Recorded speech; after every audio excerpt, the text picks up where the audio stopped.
जलग्रहणाय मनशुद्धाय नमः। ओम जलग्रहणाय मनशुद्धाय नमः।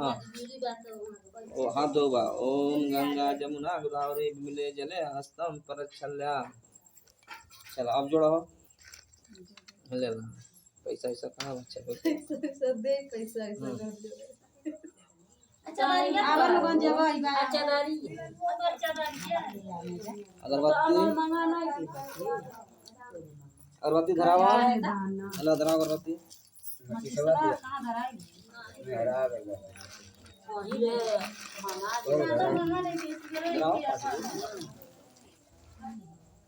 माचिस का जब सब सामान पटले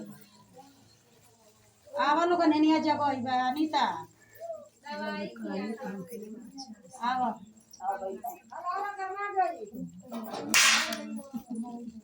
दवाई किया ज्यादा फायदा किया किया है नहीं खाली चलो आई का कि न ले रही किया अच्छा चटाइया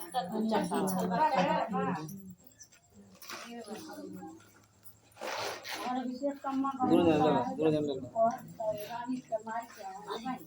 आधा ले ला अब बोलो लोगो हम पूजनार्थम अपन अपन नाम ले ला सर्वे निषादवंशी देवताभ्याम पूजनम करो मम पूजनम स्वीकारम च सफलम भवे। नमस्कार करो दक्ष दिया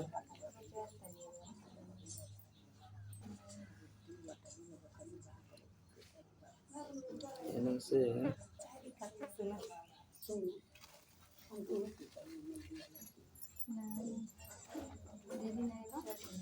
से अच्छा फूल ले लो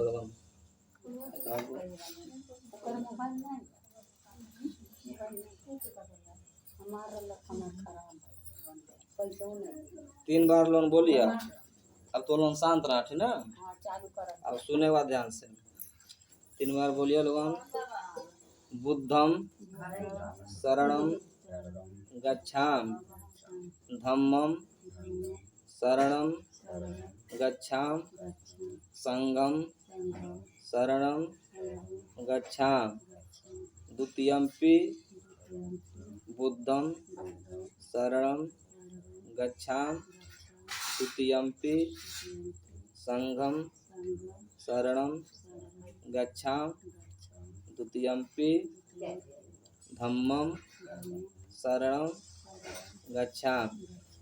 चढ़ा दो ऐसे ले लो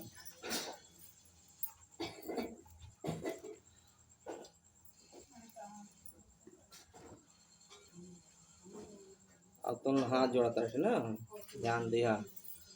ओम सब्बे सत्ता सुखी होन्तु सब्बे होन्तु च खेमिनो सब्बे भद्राणि पश्यन्तु माँ कश्चित् दुर्गमा। ओम कराग्रे वसतरास्मणि कर मध्ये सत्वती कर मूले तु तीर्थराज निषाद प्रभाते कर दर्शन। नमस्कार कर छोड़ दा लेगा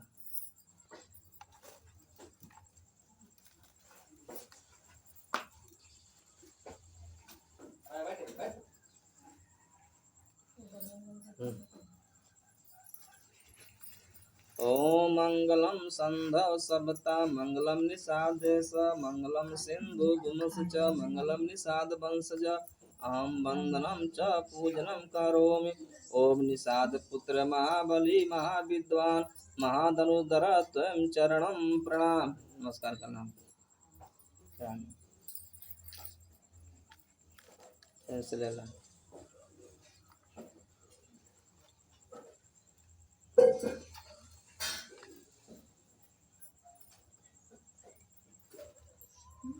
ओम भवतु सममंगलम रखन्तु सब देवता सब बुद्धानुभावेन सदा सोत्ति भवतु ते। भवतु सममंगलम रखन्तु सब देवता सब संघानुभावेन सदा सोत्ति भवतु ते। भवतु सममंगलम रखन्तु सब देवता सब धम्मानुभावेन सदा सोत्ति भवन्तु ते। चढ़ा दो अब जितना सामान बने सब चढ़ावा। हाँ थोड़ा थोड़ा।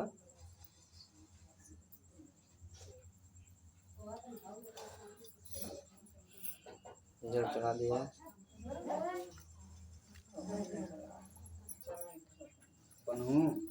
तोड़ के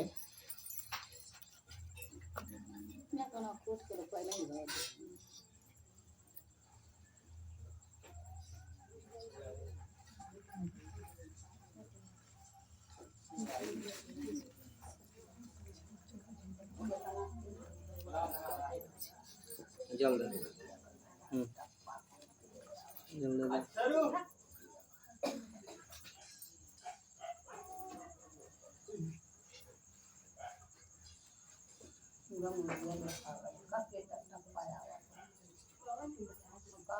अब हाथ में कुछ पैसा लग लेला।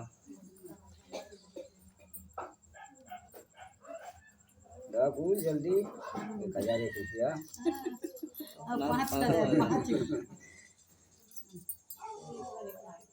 तपियो नहीं मिली।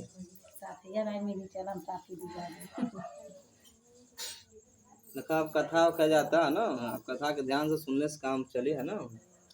इतना कथा होता है यहाँ के बात को कहीं और ही तो उसे हानि पहुंची तो मन देता ईसा से 6ठी शताब्दी पूर्व उत्तर भारत में एक बहुत ही सुंदर नगर था जिसका नाम कपिलवस्तु था। यानी कि आज के जब तारीख के आविष्कार नहीं भइल है वो करे के 500-600 वर्ष पहले की बात बताओ थी। कपिलवस्तु हिमालय पर्वत की तराई में बसा यह वही स्थान है जहाँ कभी कपिल ऋषि तपस्या की थी। तराई क्षेत्र माने जहाँ पानी होने लगे, ठीक है, जहाँ खेती बाड़ी बहुत कम होके ओके तराई क्षेत्र बोला जाला। जैसे बाराई, सीतापुर, लखीमपुर धैले वो सब तराई क्षेत्र में आवेला। तो जहाँ देता कि जहाँ कभी कपिल ऋषि ने तपस्या की थी उन्हीं के नाम पर इस नगर का नाम कपिलवस्तु पड़ा। आज जितना देश में नाम पड़ल बा, देवरिया, गोरखपुर, चाहे उत्तर प्रदेश, ये सब केहू ऋषि के नाम पर, साधु के नाम पर, चोरे के नाम पे ये सब स्थान के नाम पड़ल बा, ठीक ना। जैसे जंगल कटाई बा, एक नाम है जंगल कटाई। तो पहले सब जंगल रहे तो जंगल के काट के जौन गांव बसल ओकर नाम पड़ गया जंगल कटाई। तो यही तरह के सब नाम पड़ल देश में। देता इस नगर के बीचों बीच से एक बहुत ही सुंदर नदी पहाड़ों के बीच से होकर बहती थी, उसका नाम था रोहिणी नदी। यानी कि आज भी वो नदी पहाड़ से जो आवता वो नदी का नाम है रोहिणी नदी। आज से हजारों वर्ष पहले इस राज्य में यह नियम था कि प्रजा के लोग ही राजा को चुनते थे। जिस तरह से आज हम प्रधान चुनते हैं, विधायक चुनते हैं अपने इच्छा के अनुसार, उसी तरह से वहाँ का भी जो ऐसा नियम था जिसको राजा बनना होता था तो वोट पड़ता था, तो जो जीतता था उस देश का राजा बनता था। दिया है कि जिस किसी व्यक्ति को सबसे योग्य और गुणवान समझा जाता था उसी व्यक्ति को जनता की इच्छा से यानी कि बहुमत के आधार पर राजा चुन लिया जाता था। यह राजा प्रजा की इच्छा के अनुसार ही राज को चलाया करता था। यानी कि जिसको हम राजा चुनते थे वह भी जो भी कोई काम, विकास का काम, घर का काम, गांव गड़ा का काम, नाली पोखरा जो भी होता था तो पहले बैठ करके मीटिंग होती थी, गांव के लोग जाते थे, प्रस्ताव रखते थे कि यह काम हमको कराना है कि हम करें कि न करें। तो जैसे जनता कहती थी उसी के हिसाब से राजा उस काम को करवाता था। इस राज्य की जनता का मुख्य व्यवसाय खेती और पशुपालन था। यानी कि प्राचीन काल से खेती और पशु, भेड़ बकरी जो हम पालते हैं यह आज से नहीं है, प्राचीन काल से हम लोग पाल करके अपने जीवन का उपयोग में लाते हैं। सारा राज्य सुखी और संपन्न था, किसी प्रकार का किसी को कमी नहीं था और सभी को शांति और खुशहाली का साम्राज्य था। साम्राज्य माने राजपाट। तो दिया है कपिलवस्तु का राजपाट शाक्य वंश के क्षत्रिय लोग ही चलाते थे। यानी कि वंश चलता है, जिस तरह से निषाद वंश है, मौर्य वंश है, चमार वंश है, उसी तरह से शाक्य वंश भी चलता था। इस राज्य की सीमाएं दूर दूर तक फैली हुई थी। एक बार कपिलवस्तु के राजा बनने का अवसर महाराज शुद्धोधन को मिला। यानी कि एक बार वहाँ के जो राजा जिनका नाम था शुद्धोधन, उनको भी राजा बनने का अवसर मिला। उनकी 2 रानियां थीं, उनमें से एक का नाम था महामाया और दूसरी का नाम था प्रजापति गौतमी। ये दोनों रानियां एक दूसरे की बहन लगती थी। प्राचीन काल में जब कोई राजा रहता था तो राजा एक से अधिक पत्नी को रख सकता था, उसका अधिकार था। किसी किसी के 10-10 100-100 वो रानियां जो कि रहती थी। लेकिन आज नियम बन गया है कि एक पुरुष के पास एक महिला ही जो कि रहेगी। तो वह प्राचीन व्यवस्था को जो दूर करके नई व्यवस्था को लागू किया गया। तो दिया है, एक बार महामाया जब गर्भवती हुई तो उसने अपने मैके जाने की इच्छा व्यक्त की। यानी कि आज के 20-30 साल पहले कुछ नहीं ऐसा नियम था कि यदि कोई महिला गर्भवती होती थी तो वह उसकी जो बच्चा होता था वह अक्सर जो कि उसके मैके यानी कि नैहरे में बच्चा पैदा करती थी। महाराज सुद्धोधन ने महारानी महामाया को उसके मैके देवदा भिजवाने के लिए तुरंत व्यवस्था की। देवदा के रास्ते में ही एक बहुत ही सुंदर स्थान पड़ता था जिसका नाम लुम्बिनी है।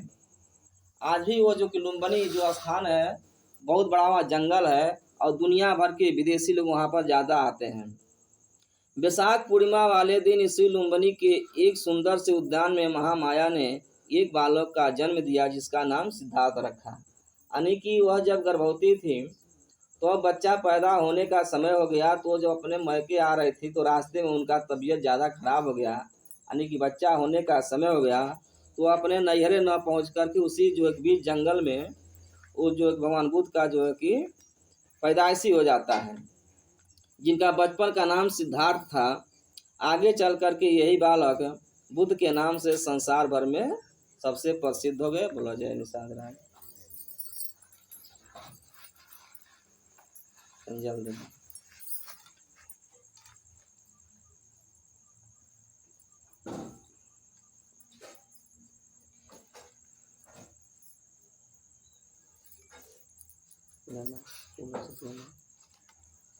फुलवा वाले ना थोड़ा हाँ चला दी। हाँ ना कौन दिक्कत है। देवता राजकुमार जब सिद्धार्थ केवल 7 ही दिन के थे तो उनकी माता महामाया का देहांत हो गया। यानी कि जन्म के 1 हफ्ता में उनकी माता का देहांत हो गया। क्योंकि उस समय कारण यह था कि जब इतना हमारे पास सुविधा नहीं था, इतना जगह जहाँ डॉक्टर ही नहीं था, तो आज के 20 साल 30 साल पहले एक महिला क्योंकि 8 बच्चा क्योंकि 9 बच्चा क्योंकि 10-10 बच्चा पैदा लोग करे, उसमें थे 3 गो 4 गो सब जो कि मर जा, 2-4 गो बचे। उसका एक ही कारण था कि सुविधा नहीं था, डॉक्टरी नहीं थी, तो लोग जो है कि मर जाते थे। तो उसी तरह से भगवान बुद्ध के जो है कि माता भी जो है कि एक ही हफ्ते में देहांत हो गया है। तो दिया है, कपिल वस्तु के निकट ही एक असीत नाम के ऋषि तपस्या कर रहे थे। यानी कि उनके जो कि राज के बगल में एक जंगल था, वहाँ एक असीत नाम के ऋषि जो तपस्या कर रहे थे। राजा शुद्धोधन ने उनको आदर सहित बुलाया और बालक सिद्धार्थ को आशीर्वाद देने के लिए निवेदन किया। असीत ऋषि बालक को देखकर पहले तो बहुत प्रसन्न हुए और बाद में रोने लगे। यानी कि जिस महात्मा को, जिस जो ऋषि को महाराज ने बुलवाया आशीर्वाद देने के लिए, उनकी भविष्यवाणी को देखने के लिए, तो जैसे ऋषि जो कि उनके दरबार में आते हैं तो भगवान बुद्ध को देख करके वह तो बहुत प्रसन्न हुए, लेकिन बाद में जो है कि रोने लगे। तो जब ऐसी प्रक्रिया होने लगी तो राजा ने देखा कि पहले जो है कि महात्मा हंसे और बाद में रोने लगे।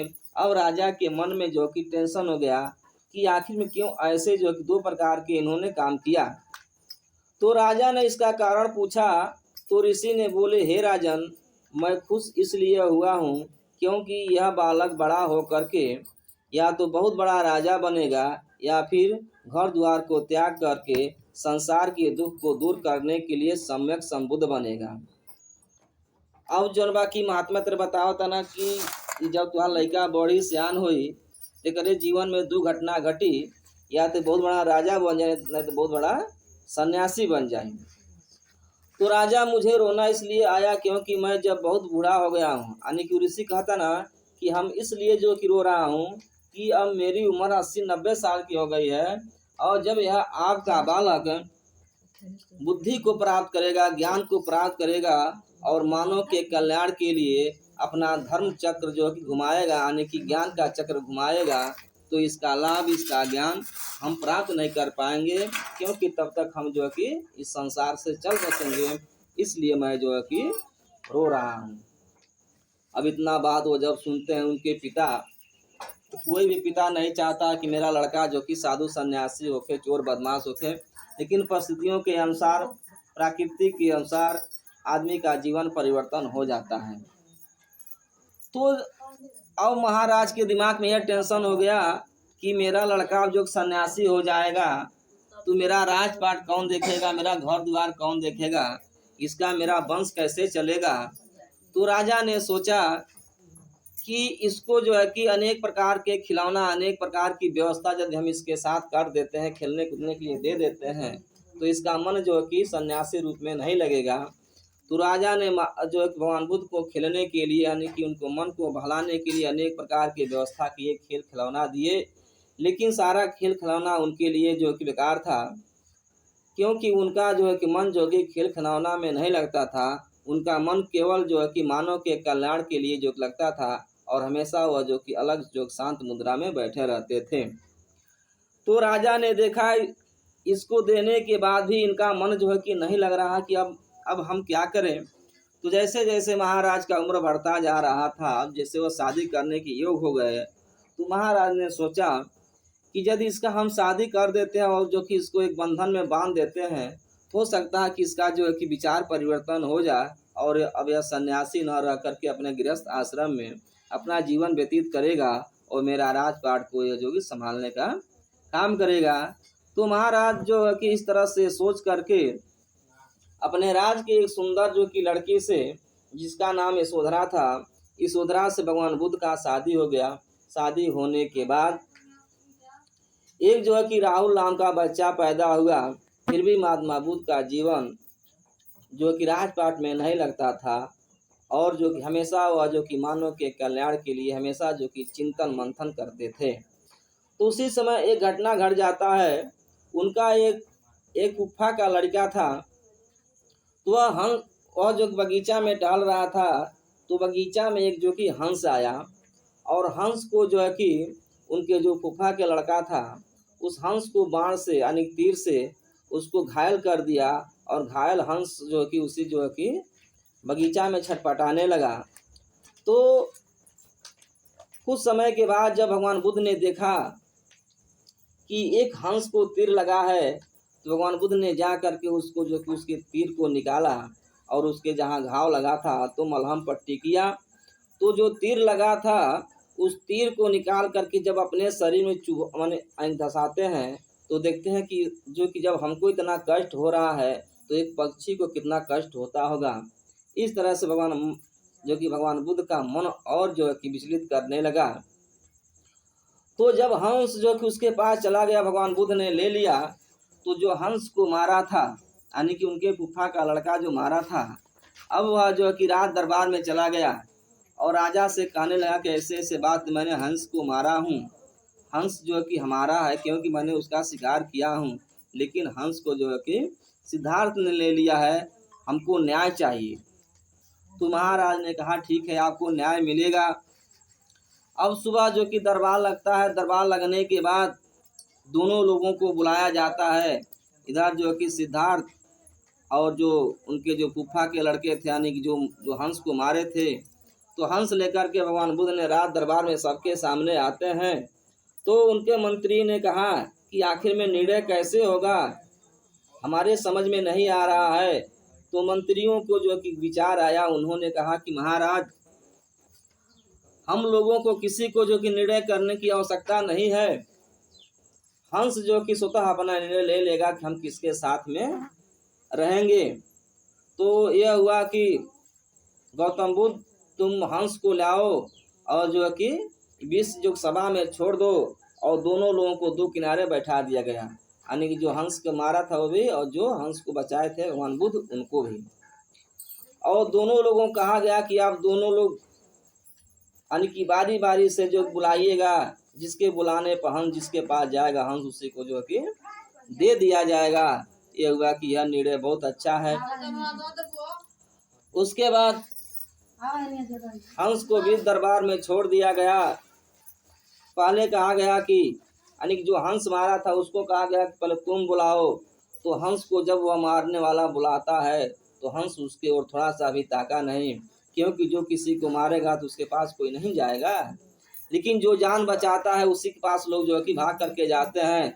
तो जब हंस उसके पास नहीं गया तो भगवान बुद्ध का नंबर आया, तो इनको जब बुलाया गया है कि आप बुलाइए, तो हंस के जैसे जब बुलाते हैं तो भगवान बुद्ध का आवाज़ सुन करके हंस जो कि धीरे धीरे आकर के उनके चरणों में गिर जाता है।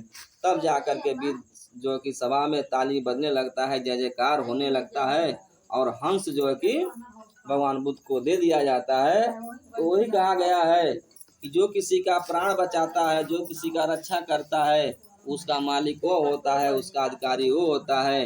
लेकिन जो किसी का जो जान लेता है, हत्या करता है, वह जो कि दोषी होता है।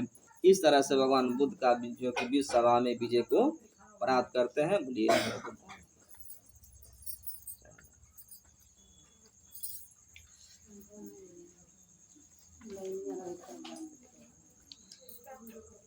कैसे लला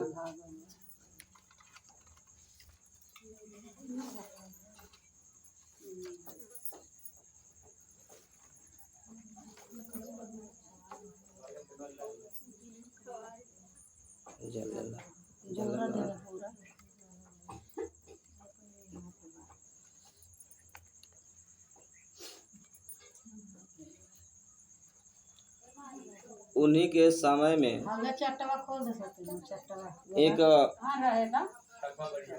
एक बहुत बड़ा डाकू था, ठीक ना, जिसका नाम था अंगुलीमार, उसका नाम था। यह पहले पढ़ाया जाता था। तो दिया है कौशल राज में, प्रसेनजीत के राज में अंगुलीमार नामक एक बहुत बड़ा डाकू था।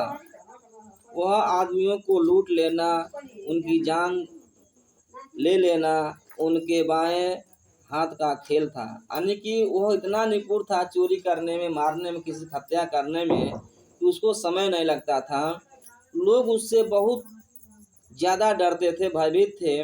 उनका नाम सुनते ही उनके प्राण जो कि सूख जाते थे।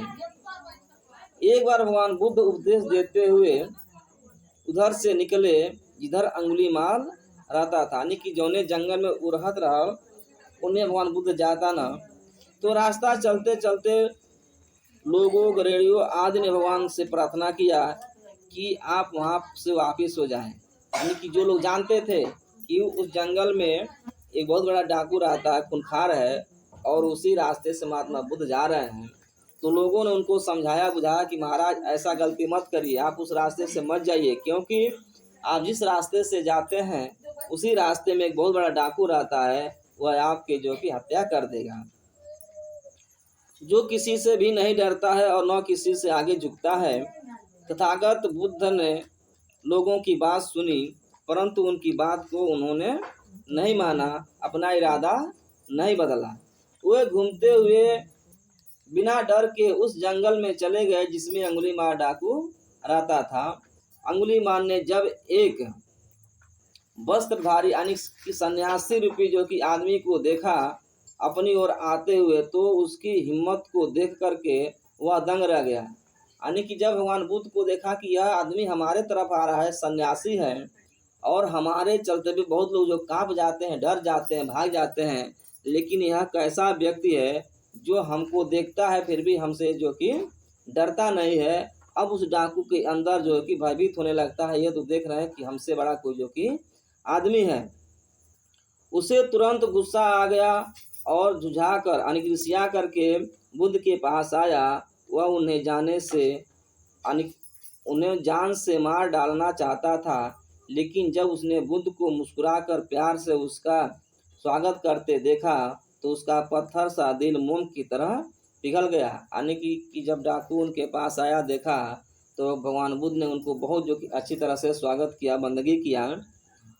बुद्ध ने उनसे कहा, क्या आप इस पेड़ से 4 पत्ते तोड़ करके लाओगे? यानी भगवान बुद्ध ने उस डाकू से कहे कि यह जो वृक्ष का पेड़ है उसमें से हमको 4 पत्ते तोड़ करके ला करके दो।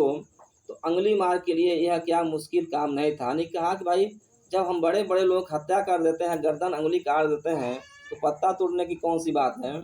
तो वह दौड़ करके गया और जरा सा भी देर नहीं लगा, सारे पत्ते तोड़ करके लाया। तब बुद्ध ने अंगुली मार से कहा कि अब एक काम और करो, जहाँ से इन पत्ते को तोड़ करके लाए हो उन्हें फिर से वहीं पर ला करके सटा देने की लगा दो। अंगुली मार ने तुरंत बोला, यह कैसे हो सकता है, यानी कि जहाँ से पत्ता तोड़ दी है वहाँ से हम कैसे पुनः लगा सकते हैं।